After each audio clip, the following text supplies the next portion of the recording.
खुशामदीद आपका हमारी channel education enclave में। कॉन्स्टिट्यूशन ऑफ इंडिया हम पढ़ रहे हैं। लास्ट वीडियो में हमने आपको एक ब्रीफ इंट्रोडक्शन दिया था और कुछ इंपॉर्टेंट पॉइंट्स बताए थे regarding this constitution of India. बहुत सारे एग्जाम्स जो JKSSB ने कंडक्ट किए हैं पास्ट में और आगे भी आने वाले बहुत सारे एग्जाम्स में ये एक इम्पॉर्टेंट टॉपिक रहता है, द कॉन्स्टिट्यूशन ऑफ इंडिया। तो आज इस टॉपिक में हम इस वीडियो में हम ये देखेंगे कि जो फ्रॉम द बिगिनिंग, जैसे डिफरेंट पार्ट्स मैंने आपको बोला था, कॉन्स्टिट्यूशन के बहुत सारे पार्ट्स हैं, तो वो देखेंगे हम कि दैट कौन से पार्ट में कौन सी चीज मेंशन है इन the constitution of India. Like you can see on this board, part 1 जो है इसमें आपको डिटेल मिलेगी इंडियन यूनियन के बारे में, व्हाट डज इट मीन, क्या है इसका मतलब, और इसकी टेरिटरी जो है मीन्स इहाता जो है, एरिया जो है, कहाँ आता है, क्या आता है, कैसे, और इसकी क्या इंपॉर्टेंस है, तो उसका मेंशन है in this part first.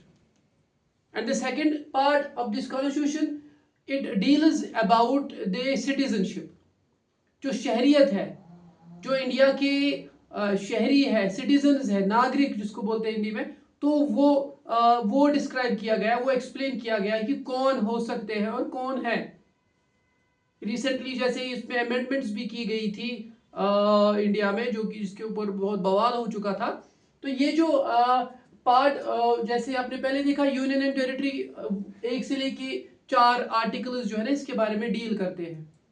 Article 1, 2, 3, 4 किसके बारे में, यूनियन एंड इट्स टेरिटरी, और सिटीजनशिप के बारे में आर्टिकल 5 से लेके आर्टिकल 11 तक आपको सिटीजनशिप के बारे में डिटेल में मिलेगा। What is there written in the constitution of India, कि कौन सिटीजन हो सकते हैं और क्या। तो इसमें भी अमेंडमेंट्स हुई है धीरे धीरे with the passage of time. और हाँ, इसका एक और कॉन्सेप्ट यहाँ पे कि दैट ये जो सिटीजनशिप का कॉन्सेप्ट है, here in India we have the single citizenship concept. Means अगर कोई सिटीजन है तो वो इंडिया का सिटीजन है। Like you know that India is divided into number of states. तो कोई ऐसे नहीं है कि ये फॉर एग्जांपल यूपी का सिटीजन भी है और उसके बाद फिर इंडिया का सिटीजन है, ड्यूअल सिटीजनशिप, ताकि 2 तरह की सिटीजनशिप है। ये जो पॉइंट है इसको यूके के कॉन्स्टिट्यूशन से लिया गया है, यूनाइटेड किंगडम से लिया गया है, जहां पे कॉन्सेप्ट है single citizenship. There are so many countries जहां पे आपको ये ड्यूअल सिटीजनशिप का कॉन्सेप्ट मिलेगा। वहां पे एक बंदा क्या होता है, एक रियासत का भी, एक टेरिटरी का, एक रीजन का बाशिंदा भी होता है, और उसके बाद वो एज ए सेंट्रल बॉडी जो होती है उसको, वो कंट्री का भी सिटीजन होता है। यूएसए में ऐसा है। तो यहाँ पे इसको कहाँ से लिया गया है, सिटीजनशिप के कॉन्सेप्ट को, सिंगल सिटीजनशिप के कॉन्सेप्ट को यूके की कॉन्स्टिट्यूशन से लिया गया है। इंपॉर्टेंट बात है यहाँ पे, ऐसा पूछा जाता है। And the third, the most important, that is about the fundamental rights.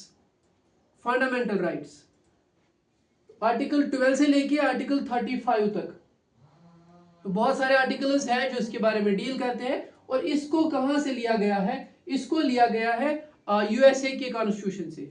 America, fundamental rights को लिया गया है अमेरिका के कॉन्स्टिट्यूशन से, यूएसए के कॉन्स्टिट्यूशन से, सिवाय एक जो आर्टिकल 32 है उसको छोड़ के, जो कॉन्स्टिट्यूशनल रेमेडीज के बारे में है, जिसको हार्ट एंड सोल बोला गया है कॉन्स्टिट्यूशन का। किन्होंने बोला ऐसा, अंबेडकर ने, लास्ट वीडियो में हमने आपको बताया था। तो 32 आर्टिकल को छोड़ के बाकी सभी जो आर्टिकल्स है या फंडामेंटल राइट्स की डिटेल्स जो नीचे दी गई है, आगे हम बताएंगे आपको, एक्सप्लेन करेंगे इसको अच्छे से। तो ये सभी आर्टिकल्स जो लिए गए हैं, डिफरेंट फंडामेंटल राइट्स, ये यूएसए के कॉन्स्टिट्यूशन से लिए गए हैं। इनको डिटेल में हम यहाँ पे पढ़ेंगे। उसके बाद जैसे पार्ट 4 में आपको मिलेगा directive principles of state policy, जैसे स्टेट और सेंटर के बारे में कैसी रिलेशंस होगी या कौन से डायरेक्टिव्स उनको फॉलो करने पड़ेंगे। तो ये है, ये कहाँ पे मेंशन्ड है, ये 36 आर्टिकल से लेके 51st आर्टिकल तक जो है, लगभग 16 आर्टिकल इसमें आते हैं directive principle of state policy के। इसको लिया गया है आयरलैंड से, आयरिश जो कॉन्स्टिट्यूशन है वहां से लिया गया है, किसको, directive principle of state policy को।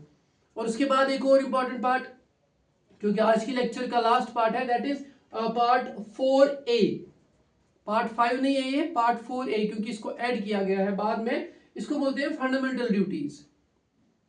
फंडामेंटल राइट्स अगर है इंडियन सिटीजन्स के, उसके बाद उनकी फंडामेंटल ड्यूटीज भी है, कुछ फराइज है जो मुल्क के तय उनको फुलफिल करनी है वो ड्यूटीज़, वो फ़राइज़, वो कंपलसरी ड्यूटीज़ है, वो आर्टिकल 51A में है। यहाँ पे होता है खत्म directive principles of state policy, उसके बाद 51A में, जिसको कि कहाँ से लिया गया है, यूएसएसआर के कॉन्स्टिट्यूशन से लिया गया। उस वक्त ये यूएसएसआर था, तो फिर इसकी डिसइंटीग्रेशन हुई 1991 में, यूनाइटेड सोवियत रिपब्लिक था। अब ये रशिया और इसकी बहुत सारी कंट्रीज फिर बनी, जैसे बेलारूस आप देख सकते हैं, यूक्रेन बना, फिर कजाकिस्तान बना, Tajikistan, Kyrgyzstan, this Azerbaijan, Turkmenistan और ताजिकिस्तान, ये कुछ कंट्रीज है जिसमें फिर ये डिवाइड हो गया। तो यहाँ पे आप देख सकते हैं कि यूएसएसआर से फंडामेंटल ड्यूटीज का कॉन्सेप्ट लिया गया। तो फंडामेंटल राइट्स के बारे में अगर थोड़ा सा हम और ऐड करेंगे, इसको बोला गया है कि ये इंडियन कॉन्स्टिट्यूशन का मैग्ना कार्टा है। तो मैग्ना कार्टा एक इम्पॉर्टेंट डॉक्यूमेंट है in the development of this human rights. England में ये पास हुआ था, एक डायरेक्टिव जो है पास किया गया उस टाइम, एक डॉक्यूमेंट था जिसमें जो था रूल ऑफ लॉ को मेन माना गया था। Even the king came under the rule of law, means अगर कोई मुल्क का कानून है तो वो लागू होगा सब लोगों के ऊपर, कोई उस कानून से मुस्तस्ना नहीं होगा, सब लोगों के ऊपर इक्वली वो लागू होगा। तो ये मैग्ना कार्टा कहते हैं कि अगर इस हिसाब से देखेंगे हम कि ये जो कानूनी हैसियत हासिल है किनको, फंडामेंटल राइट्स को, और ये इंडिया के लोगों को राइट्स देते हैं, ह्यूमन राइट्स देते हैं, जो कि बहुत ज़रूरी है for the upliftment of the people. उसके बाद जो है देखो आपको पता ही होगा कि that there should be no there must be no discrimination between, जब ये फंडामेंटल राइट्स की को लागू करने की बात जब आएगी तो डिस्क्रिमिनेशन किसी भी बेस पे नहीं होगा। मीन्स कोई भी इंडिविजुअल हो, रिच और पुअर, किसी भी कास्ट का हो, किसी भी कलर का हो, किसी भी जेंडर का हो, तो कोई भी बाशिंदा हो, if he is a citizen of India, he is equally this, उसको उसके ऊपर जो ये सभी फंडामेंटल राइट्स इक्वली उसके ऊपर लागू होंगे। और यहाँ पे जो there must be no discrimination. उसके बाद जो है जब कॉन्स्टिट्यूशन बना था तो उसके अंदर 7 फंडामेंटल राइट्स को दिया गया था। ओरिजिनली वहाँ पे 7 थे, तो फिर उसको एक को रिपील किया गया और अभी प्रेजेंट में आपको 6 मिलेंगे। तो वो कौन से फंडामेंटल राइट्स है? First one is that is right to equality and right to equality. फिर दूसरा है राइट टू फ्रीडम, इक्वालिटी आएगा, फ्रीडम आएगा।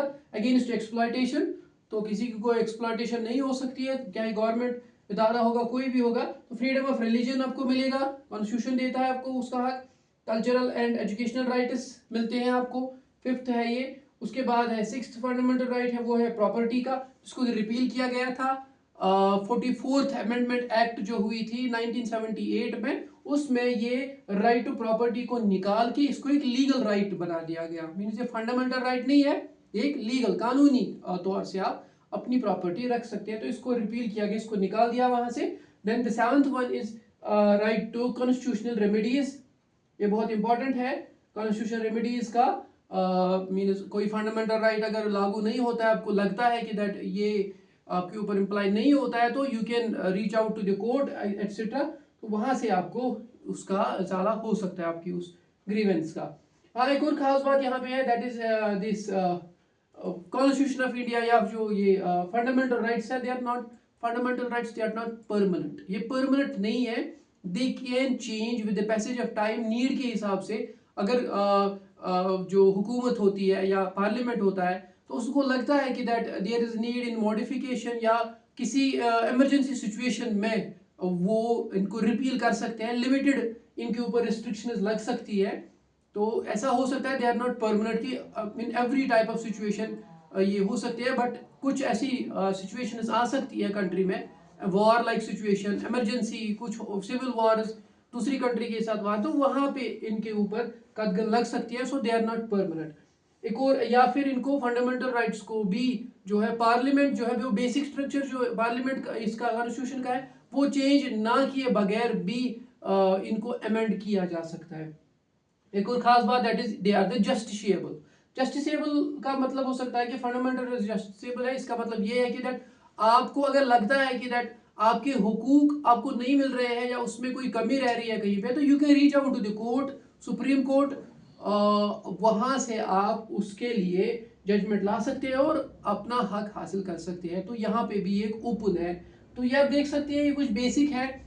इसमें आपको कुछ चीज़ें मिले, जैसे किस पार्ट में किस चीज़ को मेंशन किया गया है और कौन सा आर्टिकल कहाँ तक किस पार्ट को कवर करता है। एंड सेकंड थिंग है सोर्सेज क्या है उन पार्ट्स के, जैसे इसको कहाँ से लिया गया है, इसको कहाँ से लिया गया है। और कुछ बेसिक चीज़ें हैं जो कि फंडामेंटल राइट्स के बारे में है।